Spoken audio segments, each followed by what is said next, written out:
नमस्कार दोस्तों, good morning. Are के वाई पीसीएस क्लास में आपका स्वागत है। मैं राजेश कुमार आपके लिए लेकर आया हूँ RS second grade, third grade और पीएसआई के सिलेबस के अकॉर्डिंग संपूर्ण सब्जेक्ट की टॉपिक वाइज क्लासेस। दोस्तों, ये टॉपिक वाइज क्लासेस चल रही है तो हम इन जो सब्जेक्ट है इनको इतना डीपली एनालिसिस करवा रहे हैं कि जो क्वेश्चन आए हुए हैं वो इनसे मैच खा रहे हैं और जो क्वेश्चन आने की संभावना है उन क्वेश्चन को ऐसे टॉपिक को हम साथ लेकर चल रहे हैं। दोस्तों, जो टॉपिक है उसको हम कंप्लीट करवाने की कोशिश करें, जितना हो सके उतना मैटर देने की कोशिश करें, तो आप भी इसके साथ साथ अपने नोट्स कंप्लीट कर सकते हैं। दोस्तों, कंप्लीट नोट्स होने के बाद आप आराम से उसका रिवीजन कर सकते हैं। रिवीजन करने के लिए कंटेंट होना जरूरी है। ये नहीं कि बार बार वीडियो देखा जाए, इतना संभव नहीं है, लेकिन कंटेंट होगा। एक बार वीडियो के देखने के बाद कंटेंट होगा तो मैं आसानी से वो उसका रिवीजन हम कर सकते हैं। दोस्तों, जो हमारी पॉलिटी चल रही थी उसमें हमने जो विधानमंडल था वो कंप्लीट करवा दिया था। जो कला संस्कृति चल रही थी उसमें हमने जो साहित्य और साहित्यकार हैं उनको कंप्लीट करवा दिया था। तो अब जो हमारा कला संस्कृति का जो टॉपिक है वो चलेगा हमारा राजस्थान के प्रमुख मंदिर और स्थापत्य कला। राजस्थान के प्रमुख मंदिर और स्थापत्य कला। तो मंदिर का उद्भव कहाँ से हुआ, सबसे प्राचीनतम मंदिर कौन है, मंदिर का विकास कैसे हुआ, कौन कौन से संभाग में या कौन कौन से जिले में कौन से मंदिर है, उन सबको हम डिटेल से देखेंगे।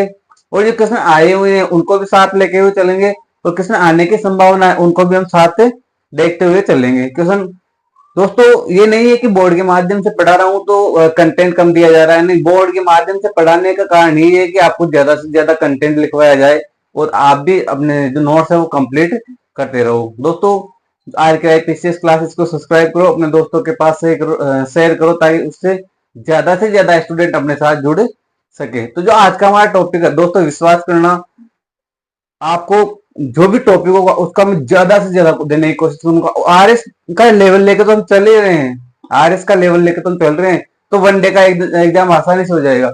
लेकिन आरएस से भी मैं ज्यादा आपको देने की कोशिश करूंगा। हर टॉपिक का आपको डिटेल से एनालिसिस करवाने की कोशिश करूंगा और साथ ही आपको आपके नोट्स भी बनवाते चलूंगा, साथ ही साथ बोर्ड के माध्यम से लिखवाते चलूंगा, तो आप भी अपने नोट्स कंप्लीट कर सकते हैं। दोस्तों, बोर्ड के माध्यम से पढ़ा रहा हूँ तो इसका मतलब ये नहीं कि ये सर ऐसे पढ़ा रहे हैं।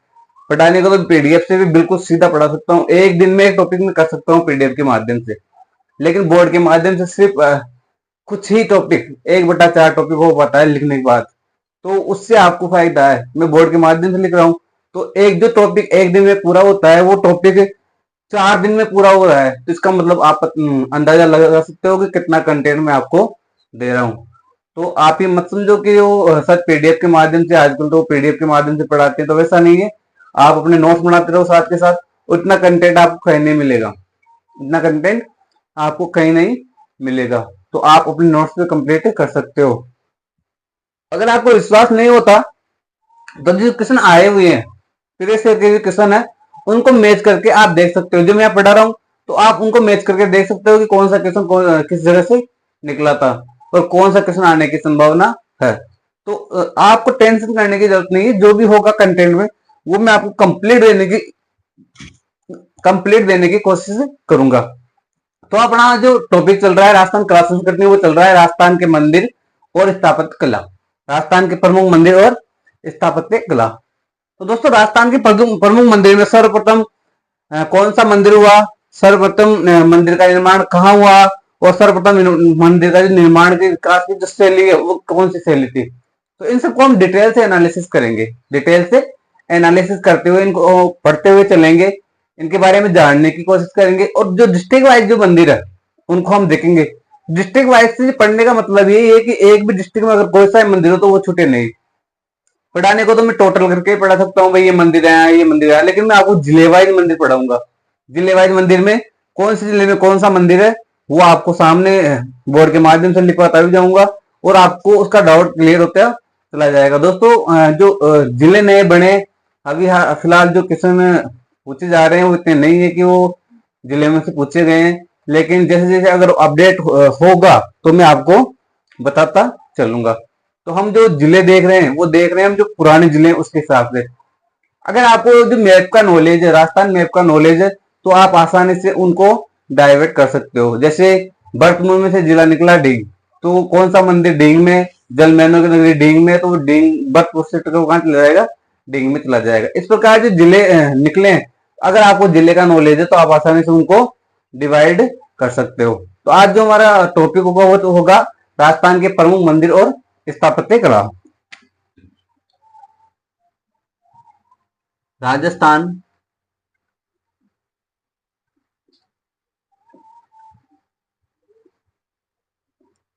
के प्रमुख मंदिर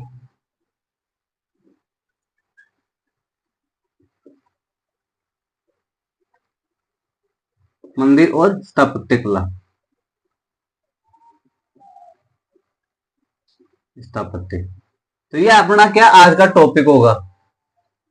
इनको हम डिटेल से लेके चलेंगे। कम से कम ये 4 क्लासों में जाकर ये अपना टॉपिक कंप्लीट होगा। एक भी मंदिर नहीं छोड़ा जाएगा, कंप्लीट मंदिर आपको बताते चलूंगा कि कौन सा मंदिर कौन से जिले से संबंधित है और कौन से मंदिर में कौन से देवी या देवता की मूर्ति स्थापित की गई है। तो ये हमारा टॉपिक होगा राजस्थान के प्रमुख मंदिर और स्थापत्य कला।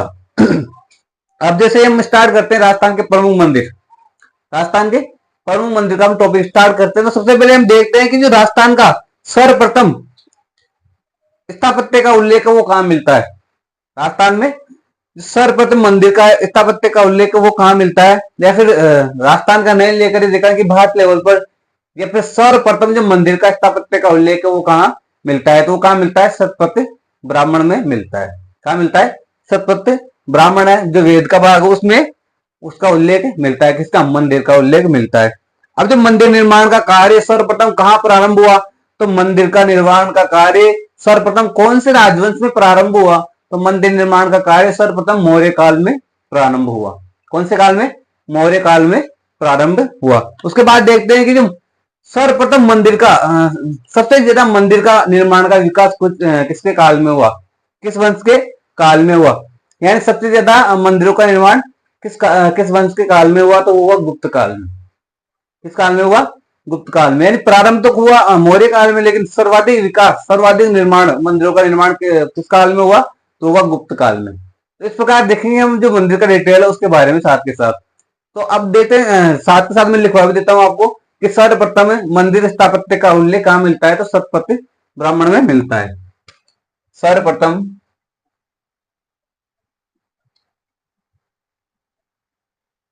प्रथम मंदिर स्थापत्य का उल्लेख स्थापत्य का उल्लेख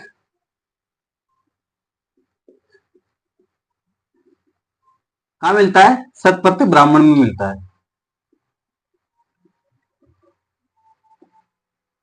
सतपथ ब्राह्मण में, सतपथ ब्राह्मण में मिलता है। अब सर्वप्रथम मंदिर निर्माण का उल्लेख कौन से काल में मिलता है, किनके शासन काल में मिलता है, तो मिलता है मौर्य काल में। वो मिलता है मौर्य काल में, यानी मंदिर निर्माण का कार्य प्रारंभ कब हुआ, मौर्य काल में। मंदिर निर्माण का कार्य प्रारंभ कब हुआ, तो हुआ मौर्य काल में।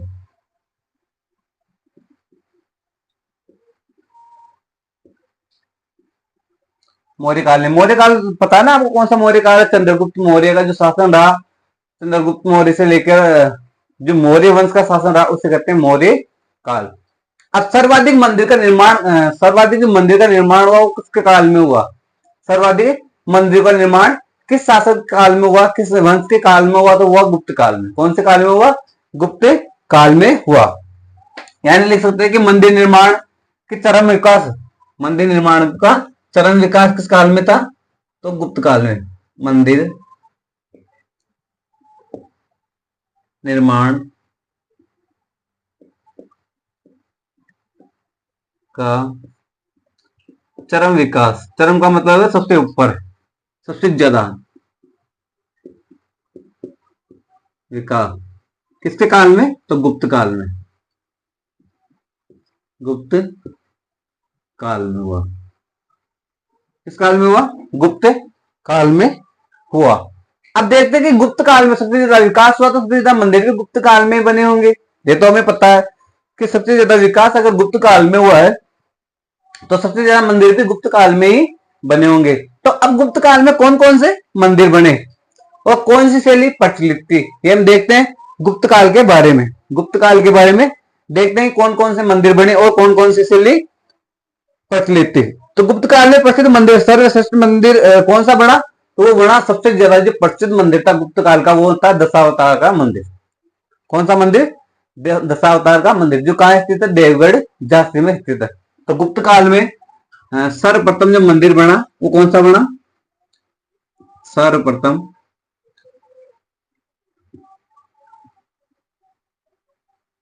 बनाया गया मंदिर या सर्वश्रेष्ठ मंदिर गुप्त काल का, ऐसा लिखो गुप्त काल का सर्वश्रेष्ठ मंदिर, गुप्त काल का सर्वश्रेष्ठ मंदिर कौन सा है? तो वह दशावतार का मंदिर।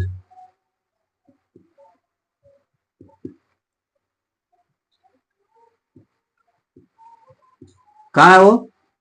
झांसी में, झांसी देवगढ़, झांसी सिर्फ देवगढ़ जैसे बोलो, देवगढ़ झांसी, देवगढ़ झांसी में कौन सा मंदिर? दशावतार का मंदिर। अब जो मंदिर बने, ये मंदिर तो बन गए, लेकिन कौन सी शैली में बनाए गए? गुप्त काल के द्वारा, गुप्त काल में जो शासक हुए उनके द्वारा ही मंदिर कौन सी शैली में बनाए गए? तो वो शैली थी कौन सी? पंचायतन शैली। कौन सी शैली? पंचायतन शैली में। कौन सी शैली में? पंचायतन शैली में बनाए गए।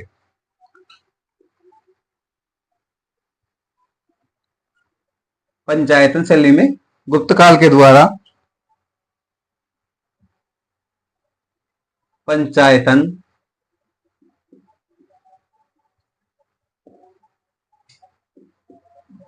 शैली में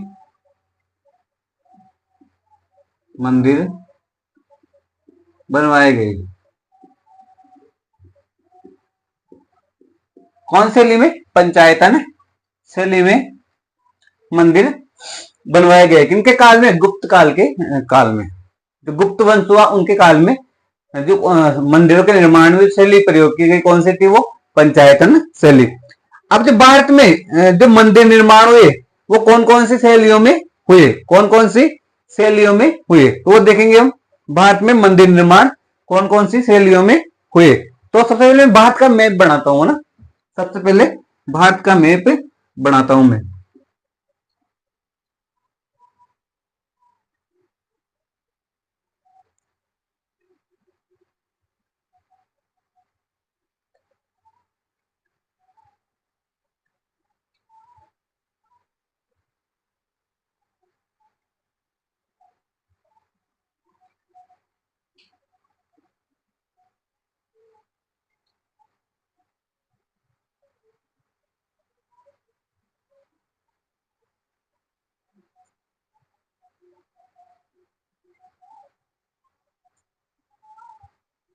ये भारत का मैप हुआ, ये भारत का मैप।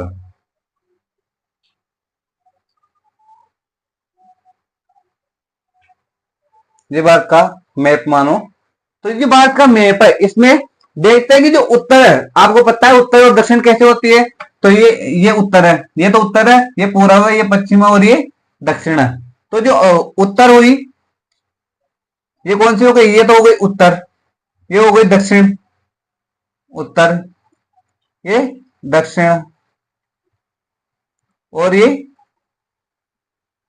पूर्व, और ये कौन सी हो गई? पश्चिम। तो जो मंदिर निर्माण की शैलियां बनी भारत में, जो मंदिर निर्माण की शैलियां बनी वो किस प्रकार बनी? तो जो उत्तर भारत है, उत्तर भारत में कौन सी शैली प्रचलित थी? तो उत्तर भारत में नागर शैली। तो ये उत्तर भारत हो गया, ये उत्तर भारत हो गया। तो यह कौन सी शैली थी? तो नागर शैली, नागर शैली। उत्तर भारत में कौन सी शैली प्रचलित थी? तो नागर शैली। यानी मंदिर निर्माण में उत्तर भारत में कौन सी शैली प्रचलित थी? तो वो थी नागर शैली। और जो दक्षिणी भारत था उसमें कौन सी थी? तो उसमें थी नागर और सॉरी द्रविड़ शैली। दक्षिण भारत में द्रविड़ शैली। तो ये दक्षिणी भारत हो गया यहां से। तो यहां कौन सी थी? तो द्रविड़ शैली, द्रविड़ शैली। दक्षिणी भारत में कौन सी थी? द्रविड़ शैली। अब बचा कौन सा? तो ये मध्य भारत बचा, मध्य भारत बचा ये। तो यहां कौन सी शैली प्रचलित थी? यहां कौन सी शैली प्रचलित थी? तो वो थी कौन सी?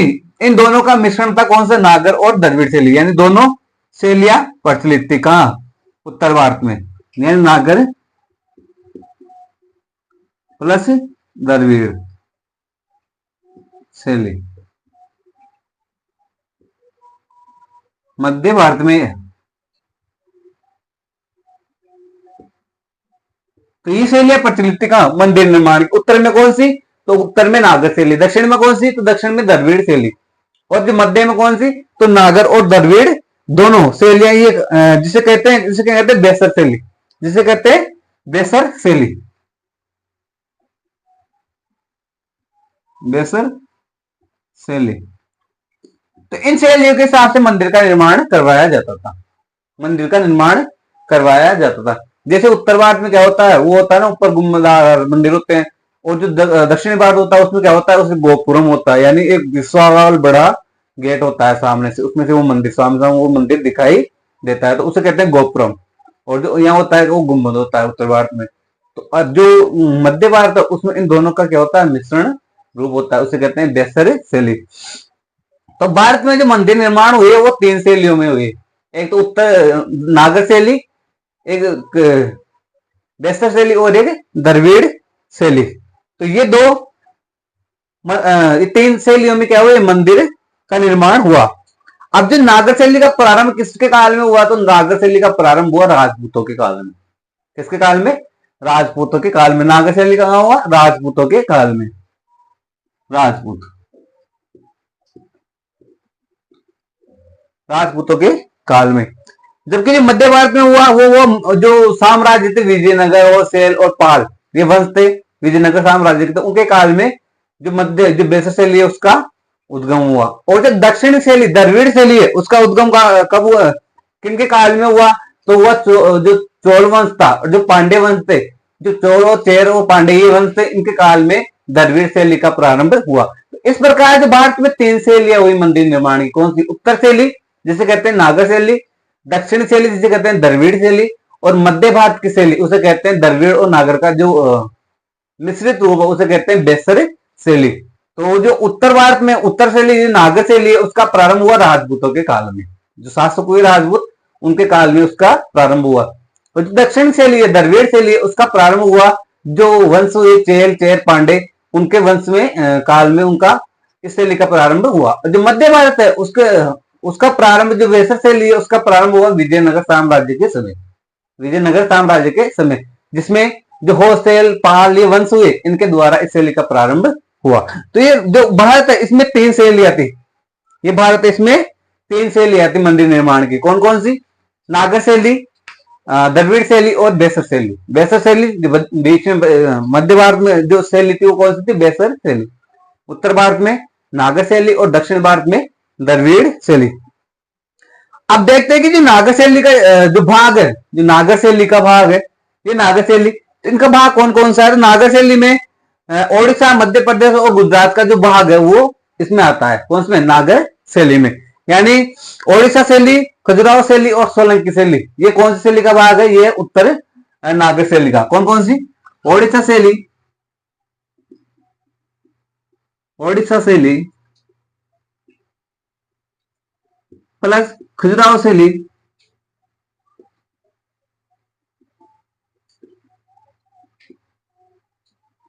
प्लस सोलंकी शैली। सोलंकी मतलब गुजरात की।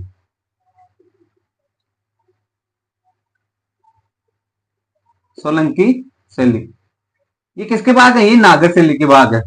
ये उत्तर भारत में जो नागर शैली है उनका भाग है। कौन सा? ओडिसी शैली, खजुराहो शैली और सोलंकी शैली। अब जो ओडिसी शैली है, ये ओडिसी शैली है जो नागर शैली का भाग है।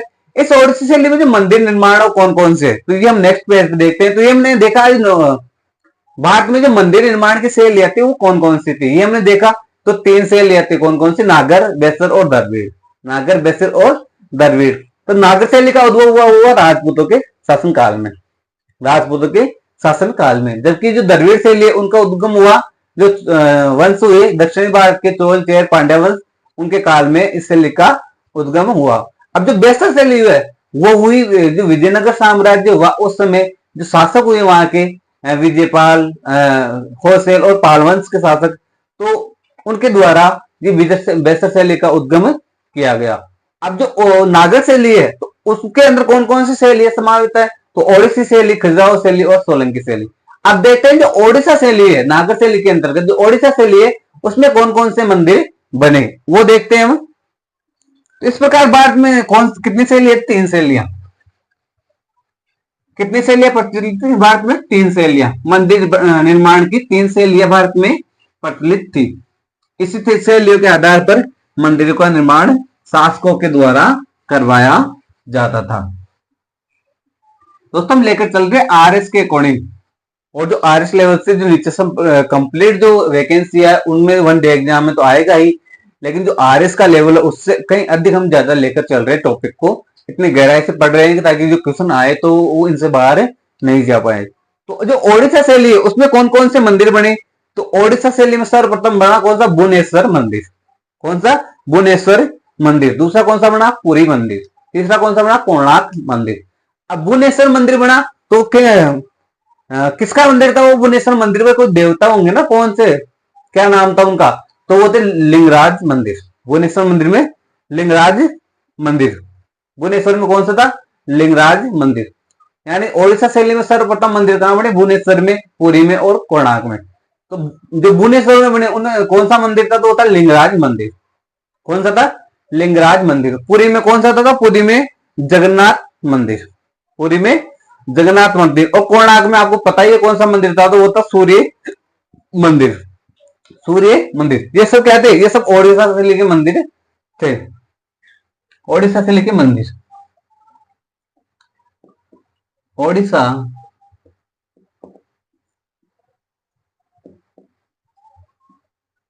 से लेके मंदिर।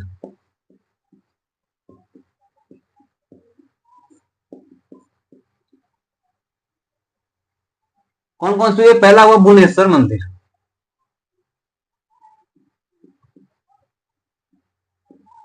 भुवनेश्वर, पहला भुवनेश्वर में था कौन सा? लिंगराज मंदिर। लिंगराज मंदिर। दूसरा कौन सा था? पुरी में। पुरी में जो कि ओडिशा का ही एक स्टेट है, एक तो उसमें ओडिशा का एक जगह है, एक जिला है पुरी। तो उसमें कौन सा मंदिर था? तो उसमें था कौन सा मंदिर है? कौन सा था वो? आप बताओ कौन सा था? अभी मैंने बताया था आपको। पुरी में कौन सा था? जगन्नाथ मंदिर। कौन सा मंदिर? जगन्नाथ मंदिर। जगन्नाथ मंदिर, मंदिर। और तीसरा कौन सा था? तो कोणार्क में।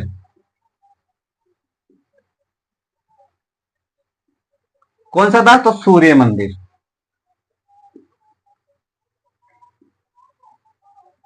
सूर्य मंदिर। तो दोस्तों ये 3 मंदिर हुए ओडिशा में, ये 3 मंदिर हुए। कौन कौन से? भुवनेश्वर में लिंगराज मंदिर, पुरी में जगन्नाथ मंदिर और तो कोणार्क में सूर्य मंदिर बनाए गए। अब इसके बाद में देखते हैं जो खजुराहो शैली हुई। खजुराहो शैली में जो मंदिर बने, खजुराहो शैली मतलब एमपी में जो मंदिर बने वो कौन कौन से थे? तो पहला था लक्ष्मण मंदिर। पहला था लक्ष्मण मंदिर। और दूसरा था कंदरिया मंदिर। दूसरा था कंदरिया मंदिर। तो खजुराहो से लेके मंदिर, खजुराहो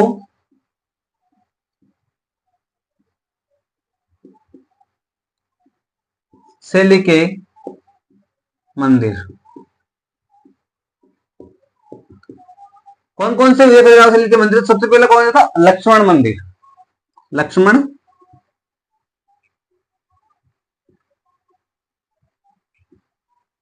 मंदिर जो कहाँ है? एमपी में।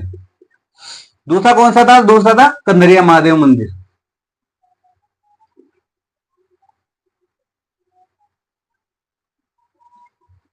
कंदरिया मंदिर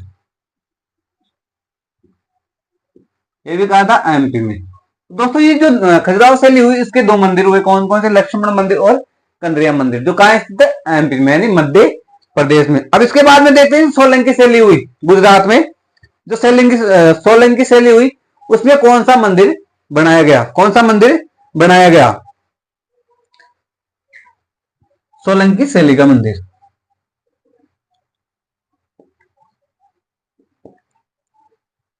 सोलंकी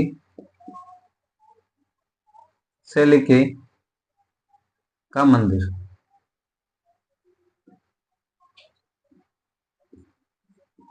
कौन सा हुआ?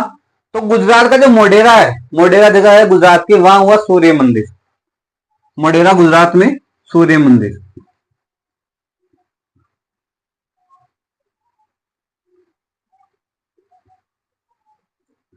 कौन सा? सूर्य मंदिर। सूर्य मंदिर।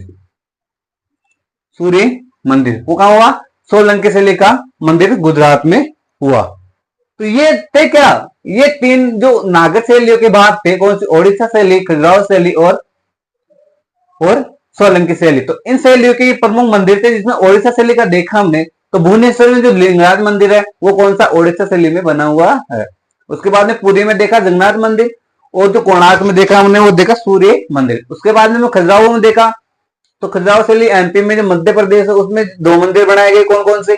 एक तो लक्ष्मण मंदिर और दूसरा कौन सा था? कंदरिया महादेव का मंदिर। सोलंकी शैली हुई गुजरात में, उसमें कौन कौन से मंदिर थे? तो मंदिर थे कौन सा? जो गुजरात का मोढेरा स्थान है उस पर था सूर्य मंदिर।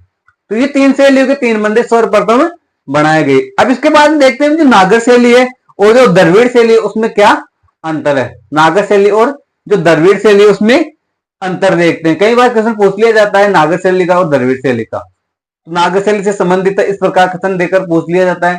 द्रविड़ शैली का पूछ लिया जाता है, मिलान करने के लिए पूछ लिया जाता है। तो नागर शैली, और अगर आप मेंस राइटिंग करोगे, आरएस की मेंस राइटिंग करते हो, तो नागर शैली और द्रविड़ शैली में अंतर भी पूछ लिया जाता है। क्वेश्चन देखते हैं कौन सा बनता है। तो क्वेश्चन बनेगा आरएस मेंस के हिसाब से 50 शब्दों में कि नागर शैली और द्रविड़ शैली में अंतर बताइए। तो 50 शब्दों में अगर देखते हैं तो नागर शैली और द्रविड़ शैली का अंतर हम देखते हैं आगे। क्या क्या अंतर है? क्या क्या अंतर है किसमें? नागर शैली और द्रविड़ शैली में अंतर।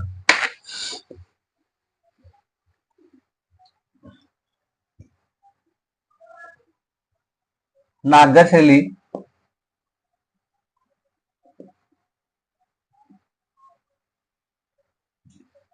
क्वेश्चन लेके तो क्वेश्चन देखते हैं। क्वेश्चन होगा, क्वेश्चन किस प्रकार से होगा कि नागर शैली और द्रविड़ शैली में अंतर।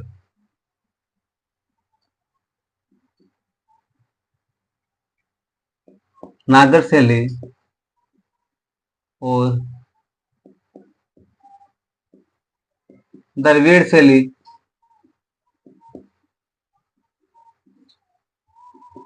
में अंतर कितने शब्दों में? 50 शब्दों में। 50 शब्दों में। कितने शब्दों में? 50 शब्दों में। अब क्या रहेगा? तो हमें एक टेबल के माध्यम से इसको बताना है। टेबल के माध्यम से भी इसको बताना है, इंडेक्स के माध्यम से इसको बताना है, ताकि जो एग्जामिनर है जो कॉपी चेक कर रहा है अपने, उसको भी आसानी से समझ में आ जाए और अपना भी शब्दों में आंसर कंप्लीट हो जाए। तो हम एक तरफ देखेंगे नागर शैली और एक तरफ देखेंगे हम द्रविड़ शैली। एक तरफ देखेंगे नागर शैली और एक तरफ देखेंगे हम द्रविड़ शैली। तो ये नागर शैली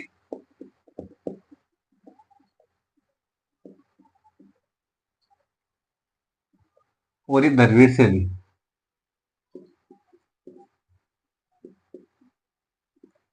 द्रविड़ शैली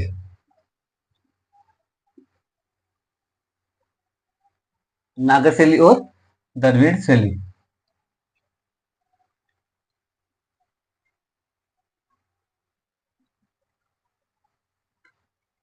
नागर शैली और द्रविड़ शैली।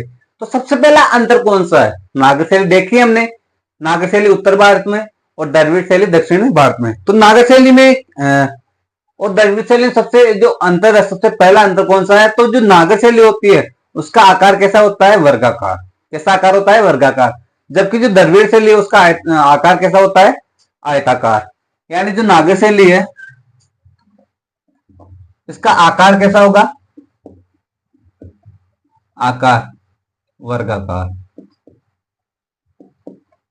वर्गाकार इस प्रकार होगा इसका। जबकि इसका कैसा होगा? आयताकार।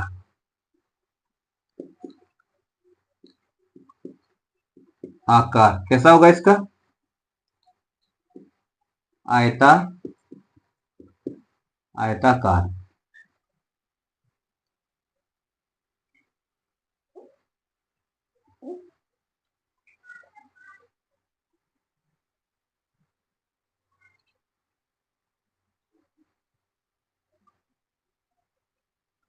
इसका आकार होगा, यानी इसका आकार आयताकार होगा और इसका आकार वर्गाकार होगा।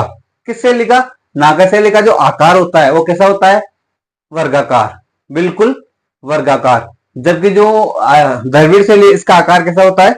इसका आयताकार होता है। दूसरा अंतर क्या है? तो दूसरा अंतर है कि इसका शिखर पर्वत श्रृंग के समान होता है। पर्वत श्रृंग के समान होता है, बिल्कुल यूं होता है। किसका? नागर शैली का। जबकि जो इसका शिखर है, द्रविड़ शैली का शिखर है, वो कैसा होता है? पिरामिड के और प्रिज्म के समान होता है। पिरामिड के और प्रिज्म, प्रिज्म जानते हो ना, वो उसके समान होता है। यानी पिरामिड, पिरामिड देखा होगा ना हमने मिस्र में, उस पिरामिड के समान। तो इसका पर्वतन यानी इसका शिखर, इसका शिखर, शिखर मतलब ऊपर की चोटी, ऊपर का आकार कैसा होता है? पर्वत श्रृंग।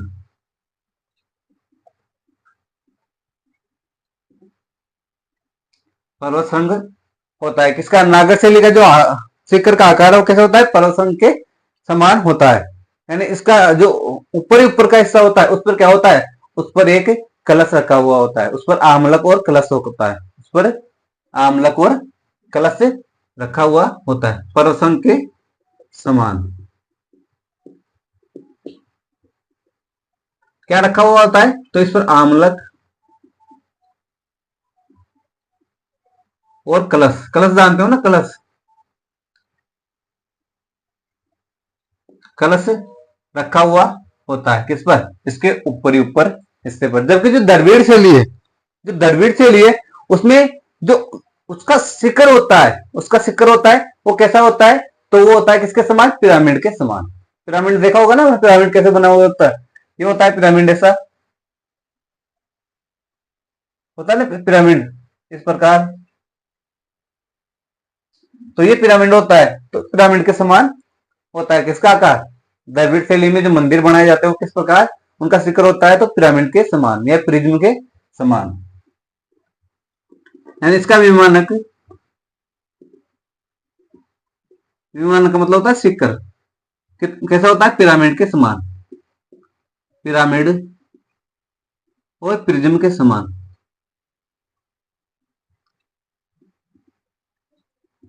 के समान। पिरामिड और प्रिज्म के समान होता है। किसका? द्रविड़ शैली में जो मंदिर निर्माण का जो शिखर होता है वो कैसा होता है? पिरामिड के समान। और इसमें बेलनाकार और आयताकार संरचना जिस पर कलश और स्तूपिकाएं रखी हुई होती है। यानी इस पर क्या होता है? कलश और जो अस्थिर के जो होते हैं वो अवशेष रखे जाते हैं। यानी सर्वप्रथम क्या रखा जाता है? कलश। इस पर भी क्या रखा जाता है? कलश, कलश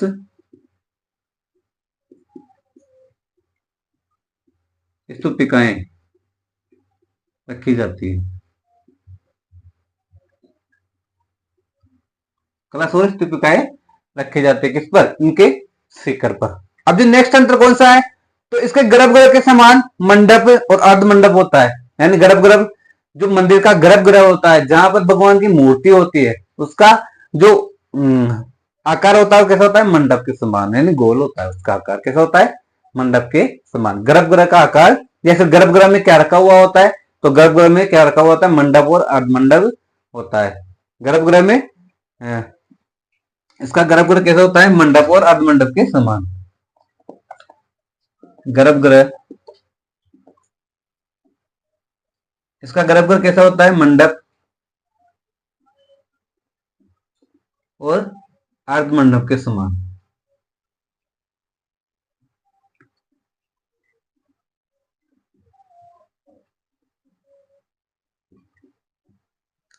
मंडप और अर्धमंडप के समान होता है। किसका? जो नागरशैली का होता है गर्भगृह, वो किसके समान होता है? मंडप और अर्धमंडप के समान। जबकि जो इसका शिखर होता है वो कैसा होता है? वो बहुमंजिला होता है। कैसा होता है? बहुमंजिला। इसका शिखर कैसा होता है? बहुमंजिला।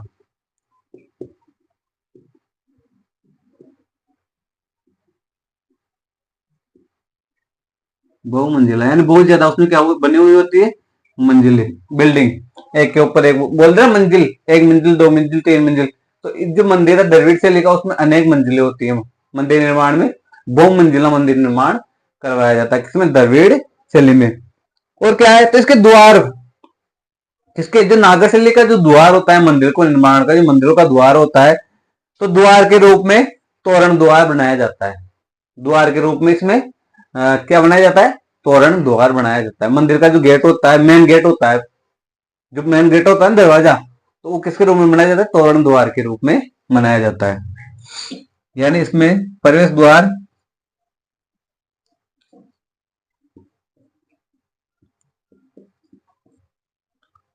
तोरण द्वार के रूप में बनाया जाता है। तोरण द्वार के रूप में बनाया जाता है। कौन सी शैली में? नागर शैली में। अच्छा, द्रविड़ शैली होती है, द्रविड़ शैली होती है, उसमें मंडप नहीं होता। उसमें सबसे पहले तो मंडप नहीं होता है। बाकी जो शिखर विहीन मंडप होता है, वो उसमें कैसे होता है? उसमें गोल मंडप नहीं होता है, उसके ऊपर ऊपर वो बिल्कुल कैसा होता है? वैसे आयताकार होता है। अब जो द्वार की बात करें, तो जो प्रवेश द्वार होता है वो तोरण द्वार के रूप में बनाया जाता है। कौन से? नागर शैली में। जबकि जो द्रविड़ शैली है, उसमें द्वार किसके रूप में बनाया जाता है? गोपुरम के रूप में। किसके रूप में? गोपुरम के रूप में। द्वार को क्या कहते हैं? या फिर जैसे तो द्वार को कहते हैं गोपुरम। गोपुरम कहते हैं। हाँ, जबकि इसमें क्या कहते हैं? तोरण द्वार कहते हैं। जबकि इसमें तोरण द्वार कहते हैं। और क्या अंतर है? तो और अंतर है, इसमें जलाशय नहीं होता। किसमें? जो नागर शैली होती है उसमें जल का मंदिरों में जल के लिए कोई अलग से स्थान नहीं बनाया जाता, इसमें जलाशय नहीं होता। जबकि जो द्रविड़ शैली होती है उसमें कल्याणी और पुष्करणी नामक क्या होते हैं? जलाशय होते हैं। कई बार क्वेश्चन पूछ लिया जाता है कल्याणी और पुष्करणी क्या है, और दे देता है 20 शब्दों में या 50 शब्दों में। कल्याणी और पुष्करणी लिखकर ओनली 50 शब्द देता है, तो उसके बारे में बताना पड़ता है कि ये जो कल्याणी पुष्करणी जो नामक स्थान है, ये मंदिरों में द्रविड़ शैली के जो मंदिर होते हैं उनमें जलाशय होते हैं। तो जो क्वेश्चन देते हैं वो इसी प्रकार देते हैं। जो मेंस के आरएस की जो मेंस राइटिंग होती है, आंसर राइटिंग होती है, उसमें इसी प्रकार के क्वेश्चन आते हैं। तो जो इसमें तो क्या जलाशय नहीं होते? किसमें? जो नागर शैली, इसमें क्या होते? जलाशय नहीं होते। जलाशय नहीं होते। जबकि इसमें कौन कौन से होते हैं? कल्याणी और पुष्करणी नामक जलाशय होते हैं। कल्याणी और पुष्करणी नामक जलाशय होते हैं।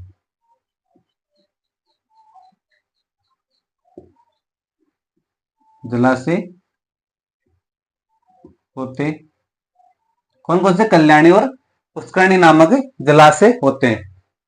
किसमें? द्रविड़ शैली में। यानी द्रविड़ शैली में जो मंदिर बनाए जाते हैं उसमें कौन से जलाशय होते हैं? कल्याणी और पुष्करणी नामक जलाशय होते हैं।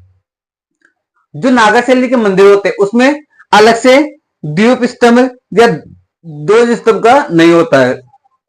जो नागर शैली में मंदिर बनाए जाते हैं उसमें अलग से एक झंडा लगाने के लिए स्थान नहीं होता है, यानी ध्वज का स्तंभ नहीं होता है। जबकि जो द्रविड़ शैली है, जो द्रविड़ शैली है उसमें अलग से दीप स्तंभ और ध्वज स्तंभ होते हैं, यानी उसमें अलग से झंडा लगाने के लिए विशेष स्थान बनाया जाता है। यानी इसमें इसमें नागर शैली में अलग से दीप स्तंभ, दीप का मतलब है दीप जलाने के लिए, दीप स्तंभ और ध्वज स्तंभ झंडा लगाने के लिए नहीं होते, नहीं होते। जबकि इसमें दीप स्तंभ और ध्वज स्तंभ होते हैं। द्वीप स्तंभ और ध्वज स्तंभ होते हैं किसमें? द्रविड़ शैली में। जबकि नागर शैली में द्वीप स्तंभ और ध्वज स्तंभ नहीं होते। दीप स्तंभ का मतलब होता है दीपक जलाने के लिए और ध्वज स्तंभ का मतलब होता है ध्वज को लगाने के लिए। तो वो किसमें नहीं, नागर शैली में नहीं होती। जो मंदिर निर्माण की जो शैली है तो वो नागर शैली में इन दोनों का निर्माण अलग से नहीं किया जाता, जबकि द्रविड़ शैली में इन दोनों का निर्माण अलग से किया जाता है। द्रविड़ शैली की अपेक्षा इन मंदिरों में की जो ऊंचाई होती है, किनकी, जो नागर शैली के मंदिरों की ऊंचाई होती है वो द्रविड़ शैली की अपेक्षा क्या होती है? कम होती है। द्रविड़ शैली की अपेक्षा कम होती है। जबकि जो द्रविड़ शैली के मंदिर होते हैं वो अधिक ऊंचे होते हैं, अधिक ऊंचे होते हैं, यानी लिख सकते हैं इनकी ऊंचाई कम होती है। द्रविड़ शैली की अपेक्षा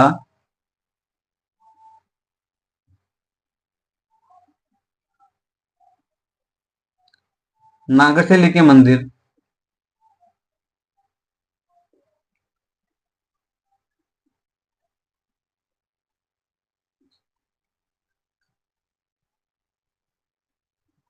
कम ऊंचे होते हैं, ऊंचे होते हैं। जबकि द्रविड़ शैली के मंदिर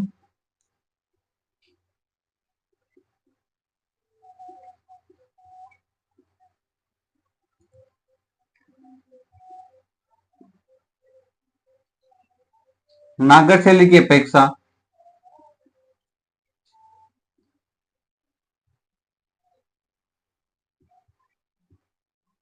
अधिक ऊंचे होते हैं।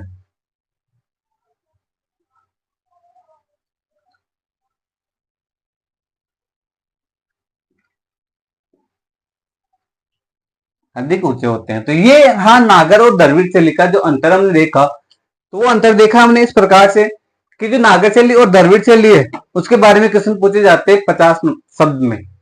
आरएस मेन में क्वेश्चन पूछ लिया जाता है 50 शब्द में, तो हमें उनका उत्तर किस प्रकार देना है, तो इस इंडेक्स के माध्यम से हमें उसका उत्तर देना है ताकि एग्जामिनर को आसानी से समझ में आ सके और हमारा जो क्वेश्चन है वो भी शब्दों के अकॉर्डिंग उसकी सीमा, जो सीमा है शब्दों की जो सीमा है उसमें हम हमारा जो आंसर है उसको कंप्लीट कर सकें। तो नागर शैली और जो द्रविड़ शैली में हमने अंतर देखा, तो वो देखा कि सबसे पहला अंतर था आकार को लेकर। सबसे पहला अंतर था आकार को लेकर। आकार कैसा होता है नागर शैली में मंदिरों का, तो वो होता है वर्गाकार। कैसा होता है? वर्गाकार। जबकि जो द्रविड़ शैली होती है उसमें कैसा होता है, तो उसमें होता है आयताकार। उसको मंदिर का निर्माण कैसे होता है? आयताकार आकृति में होता है। दूसरा अंतर देखा हमने कि इसमें क्या होता है, जिसका शिखर होता है वो कैसा होता है? पर्वत संघ के समान होता है, पर्वत संघ के समान होता है, जिसके ऊपर क्या रखते हैं? कलश। क्या रखा जाता है? कलश रखा जाता है। जबकि इसका जो विमानक होता है, जो शिखर होता है, वो कैसा होता है? एक तो बहुमंजिला होता है, दूसरा होता है वो किसके? पिरामिड और प्रिज्म के समान। प्रिज्म जानते हो ना आप, उस प्रकार का, और पिरामिड जानते हो ना आप, जिसके कई क्या होते हैं? एंगल। तो वो क्या होता है? उसका आकार होता है किसका? द्रविड़ शैली में मंदिर निर्माण का। तीसरा हमने देखा कि इसका गर्भगृह मंडप और अर्ध मंडप के समान होता है, जबकि इसका जो गर्भगृह होता है वो कैसा होता है? कलश और स्तंभ के ऊपर उसके समान दिखाई देता है। यानी जो गर्भगृह होता है वो जो नागर शैली उसमें कैसा होता है? उसका आकार वो मंडप और अर्ध मंडप के समान होता है, जबकि इसका शिखर कैसा होता है? बहुमंजिला होता है। कैसा होता है? बहुमंजिला होता है। जो नागर शैली का प्रवेश द्वार होता है उसे कहते हैं तोरण। उसे क्या कहते हैं? तोरण। जबकि जो द्रविड़ शैली का होता है उसे कहते हैं गोपुरम। गोपुरम। गोपुरम ऐसी आकृति होती है जिससे बाहर से हम देखते हैं तो हमें पीछे का मंदिर, पूरा मंदिर दिखाई दे जाता है।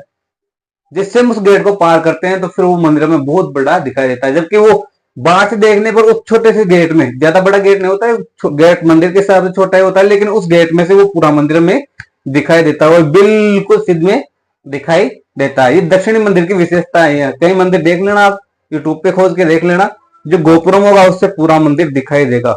बाहर से गेट में से, उस गेट में से पूरा मंदिर वैसे के वैसे दिखाई देता है, जबकि वो मंदिर बहुमंजिला होता है। जबकि जो गोपुरम है उसका, उसकी ऊंचाई कम होती है, मंदिर के जितनी नहीं होती, लेकिन फिर वो इतना ऊंचा मंदिर उस गेट में से हमें दिखाई देता है। तो उसमें जो उस गेट को क्या कहते हैं, गोपुरम कहते हैं।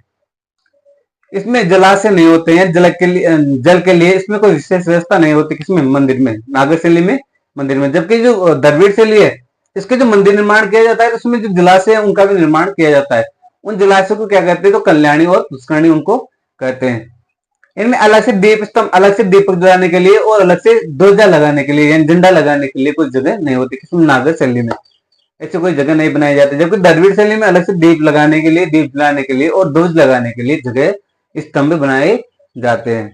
द्रविड़ शैली में, द्रविड़ शैली की अपेक्षा जो नागर शैली होती है उसके जो मंदिर होते हैं उनकी ऊंचाई क्या होती है, कम होती है, उनकी ऊंचाई कम होती है। जबकि जो द्रविड़ शैली का मंदिर होता है उनकी ऊंचाई नागर शैली की अपेक्षा क्या होती है, अधिक होती है। तो दोस्तों हमने इस प्रकार देखा द्रविड़ और नागर शैली के बारे में। तो ये मंदिर से संबंधित कुछ जानकारी थी जो हमने देखा। अब कल से हम स्टार्ट करेंगे अपना जो टॉपिक है, राजस्थान के संदर्भ में जो मंदिर है वो कौन कौन से हैं, कौन कौन से जिले वाइज है, उनको हम कंप्लीट रूप से एनालिसिस करेंगे। तो दोस्तों आज के लिए ये क्लास ये समाप्त होती है। आपका धन्यवाद, इतना समय आपने हमारे साथ बिताया। RKYP क्लास को लाइक कीजिए, सब्सक्राइब कीजिए, अपने दोस्तों के पास शेयर कीजिए, अपने दोस्तों के पास शेयर कीजिए, ताकि ज्यादा से ज्यादा स्टूडेंट हमारे साथ जुड़ सके। दोस्तों ये तो कंफर्म है कि हमें अपना गोल पाना है, अपना लक्ष्य प्राप्त करना है, तो उसके लिए मेहनत तो करनी पड़ेगी। तो अपने ऊपर आत्मविश्वास रखिए कि मैं हाँ कर सकता हूँ, मैं कर सकता हूँ। और बिल्कुल अगर आपने जिस दिन ऐसा ठान लिया ना कि मैं कर सकता हूँ, तो दोस्तों आप कर सकते हो, आपको कोई नहीं रोक सकता। नौकरी एक छोटी चीज है, नौकरी हमारी जिंदगी में एक मात्र हिस्सा है, एक मात्र हिस्सा है। तो एक छोटा सा हिस्सा है नौकरी, ये नहीं कि हमारी पूरी जिंदगी क्या है नौकरी है, नहीं दोस्तों, हमें अलग से अपनी जिंदगी भी जीना है। ये एक नौकरी है, एक जरिया है, ताकि हमारी जिंदगी को थोड़ा सा सहारा मिल सके। लेकिन इसको प्राप्त करने के लिए हमें दिन रात मेहनत करनी पड़ेगी। हमें किताबों से क्या करना पड़ेगा, प्यार करना पड़ेगा, किताबों से प्यार करना पड़ेगा, किताबों को अपना मानना पड़ेगा, किताबों को इतना पढ़ना पड़ेगा कि चाहे कोई सा भी क्वेश्चन आए तो हम उसको आसानी से अटेम्प्ट कर सके और जॉब एक ही बार में सिलेक्ट हो जाए। दोस्तों ये मैटर लिखवा रहा हूं मैं आपको, छोटी मोटी नहीं है कि वन डे एग्जाम से लिखवा रहा हूं। वन डे एग्जाम तो आराम से निकाल लोगे आप, लेकिन ये RS लेवल से, RS का ज्यादा लेवल है, RS से भी ज्यादा लेवल लेके मैं चल रहा हूँ आपके लिए, ताकि आप एक बार इनका नोट्स बना लो और बार बार रिविजन कर लोगे ना, तो फिर आपको वो जो वन डे वाला एग्जाम है वो आसानी इजी लगने लगेगा। तो दोस्तों तब तक के लिए धन्यवाद। आप अपने लक्ष्य को प्राप्त करने के लिए संघर्ष करते रहो, मेहनत करते रहो, अपने ऊपर विश्वास रखो कि हाँ मैं कर सकता हूँ। कहते हैं ना कि जिनके रगों में खून नहीं जुनून दौड़ता है, वही क्या करता है, नामुमकिन रिकॉर्ड तोड़ता है। तो आपके रगों में भी शिक्षा, ये पढ़ाई का क्या दौड़ना चाहिए, जुनून दौड़ना चाहिए। क्या दौड़ना चाहिए, जुनून दौड़ना चाहिए। तो बड़ों का सम्मान करें, छोटों को प्यार दें और अपना व्यक्तित्व इस प्रकार विकसित करें कि महिलाएं आपके साथ सुरक्षित और गौरवान्वित महसूस करें। तब तक के लिए धन्यवाद।